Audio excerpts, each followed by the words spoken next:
Discover remarkable stories by simply asking about people's journeys and passions. He's one of the heart surgeons that does transplant at Banner University.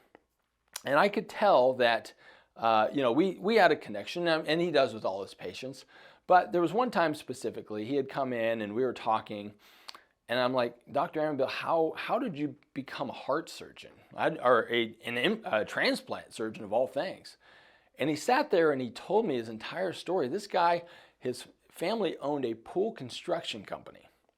And he ended up going into that business and was going to community college, wasn't even getting great grades at this point in time.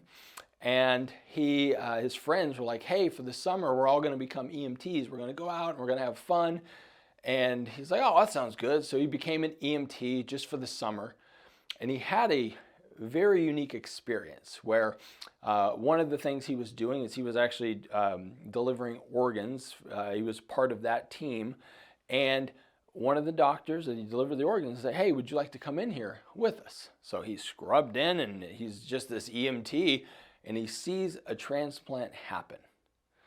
Okay, then he's like, oh my gosh, it was amazing. He goes home and he tells his parents, I know what I want to do for the rest of my life. I want to be a surgeon.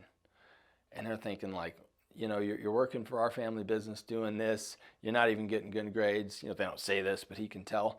Okay, so he started on that journey, ended up obviously getting great grades, raising those, went to school in South America, one of the greatest schools for transplants, then studied at University of Arizona, also one of the best schools in North America for transplants.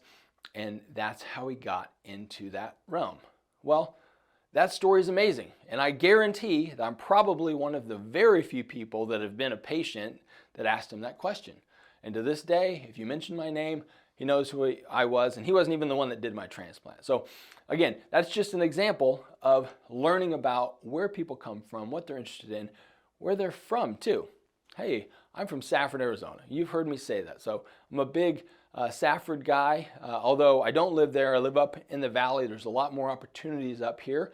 I still know where my roots are. So when I hear somebody say I'm from Wilcox or Safford or Thatcher or Morenci or whatever, I know there's a commonality. You only live there if you either A, work for the government, B, work for the mine, which is a majority